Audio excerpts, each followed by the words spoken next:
You said it's almost out. Do you have a timetable? Oh, I think by second week in August we That's should be really ready. soon. Yes. So it's a Okay. short documentary, and it really is a good slice of Tom and Rita's life. Yeah, I saw some of it and it was very touching. It was very touching. And not only that, but the trials and tribulations, the things they've overcome, the resiliency of Yes, them yes, is yes. phenomenal. And it also provides perspective that way because, again, we were talking off camera about how awed we are when we see someone, with any kind of disability, but especially where you can't even see, navigating without complaint, without any resentment. And it's Yeah. just so inspiring. And the stories that go on in that documentary about all of the things that they went through together really show an incredible resilience and dedication. Absolutely. There's a soundbite where Perry says, he can call his brother at any given moment and he's always laughing, and that he's such an inspiration. They Yeah. really are an inspiration. And also, what I see with this film is for people that might be on the verge of losing their sight, to be Hmm. able to watch something like this, to see, as horrible as that sounds to someone, to see, what, you can get through this. There is hope, and you can learn to adjust, as difficult as that is. But maybe this film can make it a little bit, somebody can relate to it on a level that wasn't available to them before. To see a couple, someone that was born without the ability to see and someone who lost their sight, and they managed to get on, that they're living. Right. One thing I notice when I go into their apartment to visit them or anything is there is a really an energy. There's an authenticity and an energy Mm-hmm. about them, and it vibrates in the room. And when I start talking to them, I could almost go on forever. And I wish I didn't have a schedule because I could sit there and Yeah. talk to them Yes. about Oh, they know anything. everything. Oh, They know so much of what's going on in the world. You can talk to absolutely. them Absolutely. And about world. Rita has done so much. Rita was the one that made the talking elevators, that made the management company put in those chips so what Did floor you're going. Oh, she? yes, yes. And helped with the Molly Haskell Library, and putting in the Buddhist magazine. She was one of the people that was like, you've got to make audio versions of this for people that can't see. So read, and she co-authored a couple of books, one on glaucoma. She even has a letter signed thanking her from Bill Clinton. So she's done a lot of advocacy work. She's not someone that just sits at home, right? She's the real deal. Done a lot. It would Listen, just be I'm sure they do more in a day than most people do with sight, right? yeah, And the yes, ability to go about. Yeah, they're not yeah. afraid. That's what's wonderful too. Hmm. There is no, and maybe that's the arts too. I don't know. The arts are so healing. So maybe their capacity to have that kind of talent allows them to overcome fear, adversity. And the Buddhism, I'm sure the chanting has given them a lot of courage and a lot of strength. Tom swims every day, goes every morning and goes and swims I am one of the people that can attest that he does go every every day. day. Yeah, he does not miss a day. Talk about discipline. And he Yeah. and then on another note, no pun Hmm. intended, Right. Tom can play any song. You ask him to play, but I mean, it's incredible. Hmm. From jazz to pop to rock and roll. I mean, to Elvis Presley. I mean, he does True. it all. The Yeah. Beatles. He was accompanying the restaurant owner Exactly. on any Yeah, song that restaurant owner would sing. And could do it. that does bring us to a little bit of music here. What Great. I do on this podcast really is I accept requests from people around the world, wherever. Today's request, I'm going to somehow have to make something jazz out of this. I have no idea. The song is called If You Could Read My Mind by Gordon Oh, Lightfoot. and I'm Canadian, and he's And Canadian. you're Canadian. That's what I noticed when I saw that. We were born in Montreal.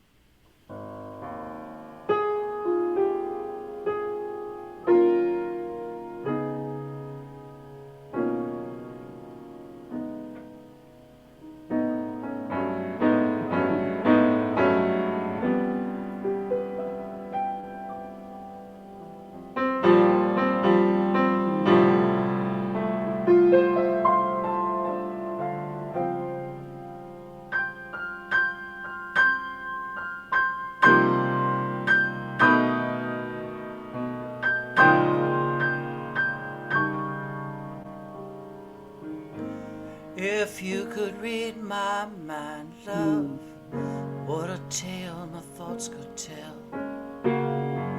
Just like an old-time movie, movie queen to play the scene of bringing all the good things out in me.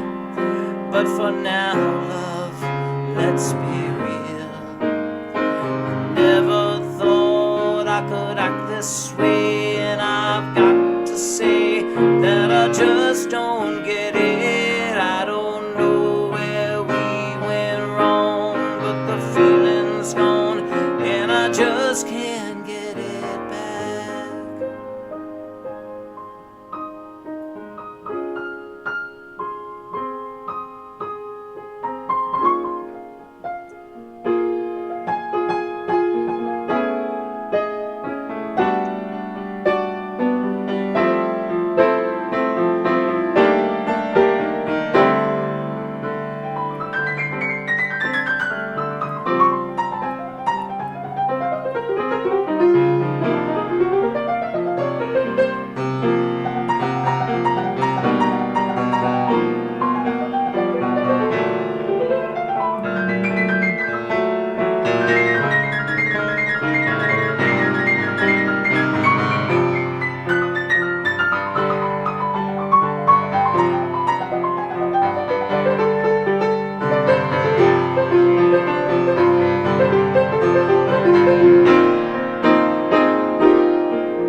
With chains upon my feet, but stories always end. And if you read between the lines, you know that I'm just trying to understand the feelings that we lack. I never thought I could feel this way, and I've got to say that I just don't get it. I don't know where we went wrong, but the feeling's gone, and I just can't get it back.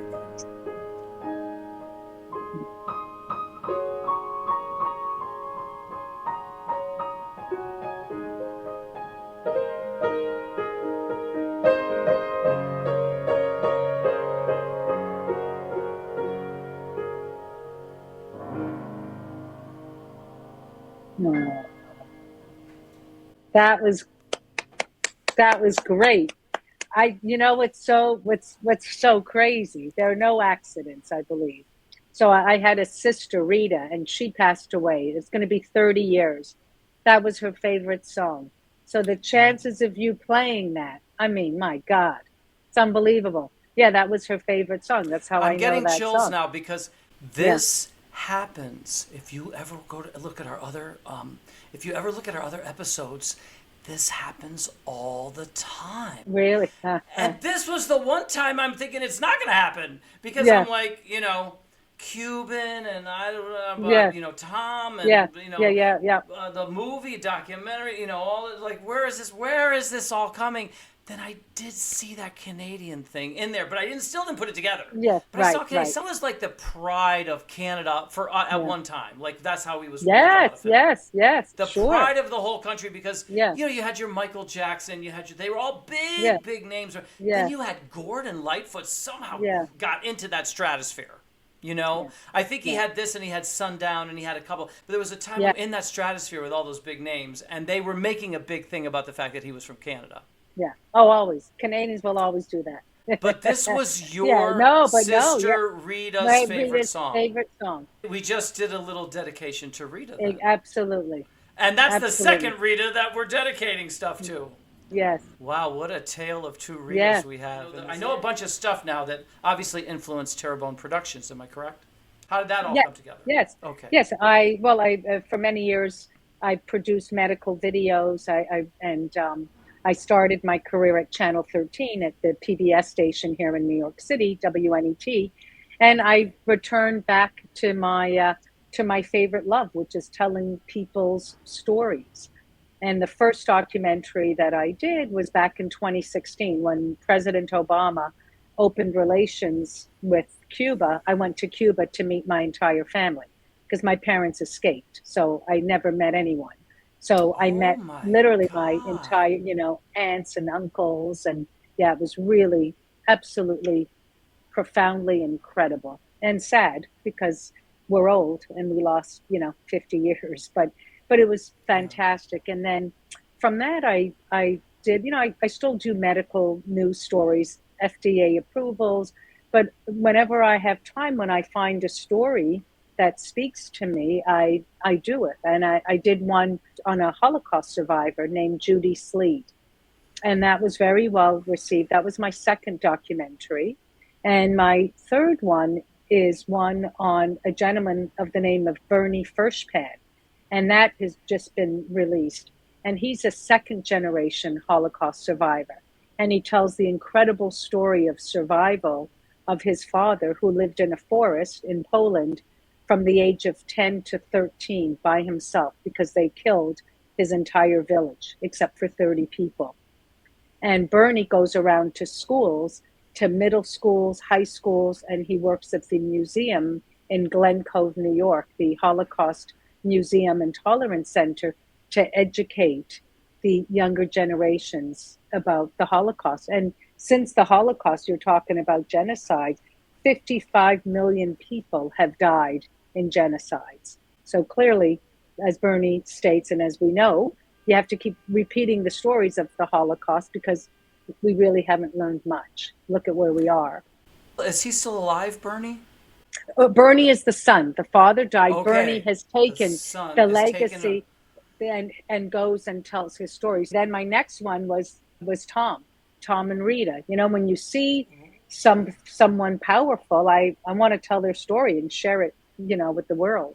Well, I'm going to cross my fingers and hope that Bernie sees this podcast because the first time I really got noticed doing benefit concerts, and I was just doing them in New York City after 9/11, Mm-hmm. I wrote a poem called Jazz for Peace, watching the events of 9/11 from less than a quarter of a mile away on the top of a building in the East Village where I was living.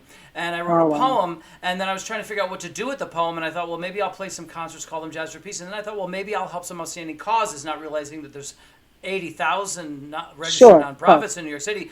Not all of them are legitimate, but hey, some of them are legitimate. You can help sure. them. Sure. Sure. Well, I got to maybe my 200th concert, and there was a letter waiting for me from Michael Bloomberg, and that concert was for the Margaret Tietz Center in Queens that assists Holocaust survivors and their families. Oh wow.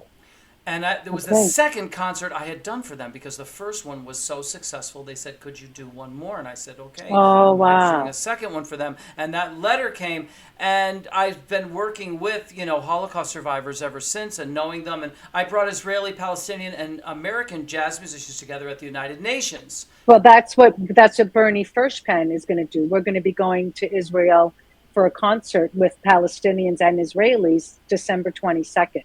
So we have to connect. We'll I'll connect Yes, you because after. Yeah. next year will be the 25th anniversary of the Jazz for Peace concert at the United Nations that brought together American, How Israeli, and wonderful. And Palestinian Palestinians, jazz great. musicians. Great. Yeah. And so when I hear all this crazy talk on the news about who's pro-Israel and who isn't pro-Israel, Yeah. and Yeah. I'm like, wait a minute. Is there anyone calling themselves pro-Israel and against the Holocaust victims? Because the Holocaust survivors are the ones who are anti-genocide, as the ones that I know. Right. Sure. They're extremely so. Is there anyone out there calling themselves pro-Israel and turning their back on those Holocaust survivors? Because that needs to be pointed out. You know what I mean? I Hmm. mean, Hmm. I'm pro-Israel. I'm with the Holocaust survivors who are Hmm. anti-genocide. And Hmm. actually, so is the whole world. Exactly. Exactly. Agreed. Everybody in the world is with the Holocaust survivors Well, we and hope their that families and everybody. their We hope. well, everybody except, like I said, these few people Yeah. that are involved Yeah. in the war. Yeah. But I'm just saying, I did a poll on social media because I had a book coming out, and it was this book here, and this book is called Paving the Path for Peace Through Music, the amazing story of Rick Oh, Del wow. and Jazz for Oh, Peace. okay. Great. So this book was in limbo. It was stuck at Amazon. It wasn't coming out. And I was being shadow banned. You know, I was how they do that. They don't really show your posts. And before the book came out, all of a sudden it was lifted or whatever, and I started to get zillions and zillions of Oh, impressions. fabulous. Wow. So it were so many, it was unbelievable, because I would post some things in the morning and our volunteers would, and by the time we got back at the end of the day, it was hundreds of thousands of views. And LinkedIn would notify you. I said, if they send me something that says you have received over 1 million impressions in 1 week, I said, I'm going to document that. And it happened. So, and then I documented the next, so I was getting over 1 million a week. So that's when I thought, you know what I'm going to do? I'm going to have a vote. Because Jazz for Peace had already delivered a peace proposal that had everything in place to redistribute funds that were earmarked for wartime activities that were already allotted for, redistribute those to bona fide outstanding causes that could help in areas, all the areas that everyone needs help. You know, PTSD, injury, all these kinds of things. Sure. Let the outstanding causes help these people. So we had already put this proposal in, and I thought, well, what would happen if the people got to vote on it around the world? Now you got over 1 million people viewing my posts per week. And a LinkedIn vote, it's allowed 2 weeks for the vote. So for 2 weeks, I had this vote. And the reason I'm telling you 99% is because 96% voted for the Jazz for Peace proposal of the world. 96%. And we're talking about Israelis and Palestinians. Yep. They were all, everyone was doing it. We were posting it. They were all being asked to look at it and vote. And so they had the opportunity to vote. If they didn't believe, if they didn't want peace now, they had a chance to vote to keep it going. They also had a chance to vote to escalate it. Those 4% only voted to keep it going. Wow. Look at that. Wow. Nobody voted to escalate that. So that's why I'm saying, you know, this is a crazy situation. And they keep framing it that it's related to Israel. Who are you if you don't stand with the Holocaust survivors? I don't know who you are. You're a foreign entity. You know what I mean? I don't know what you are. An alien life form. I don't know. But we're all with them. Right. Those people are on the side of having this resolved. They're completely anti. Imagine if you were a survivor of the Holocaust, how you would feel with the world turning its back on you the way that this is happening. And these guys, innocent civilians, right? Yeah. I mean, they were innocent civilians. Yeah, absolutely. So it's absolutely crazy. So I really appreciate your work in that area. That documentary is already out. That was It is out. This. It is out. And I'll send you a link to the website that Bernie created. It's amazing. It's very powerful. Bringing it back to Tom, the only thing I did like about that place across the street, I know it's not the greatest owner, but none of the owners are the greatest. Yes, and not the greatest piano. And he made it work. No, the piano was the worst. The piano Tom's was a miracle worker. The problem was the piano, actually. That was the big problem. Yeah, 90% of the problem was the piano. I like it because it was right across the street for Tom. And then the two of us could continue our conversation.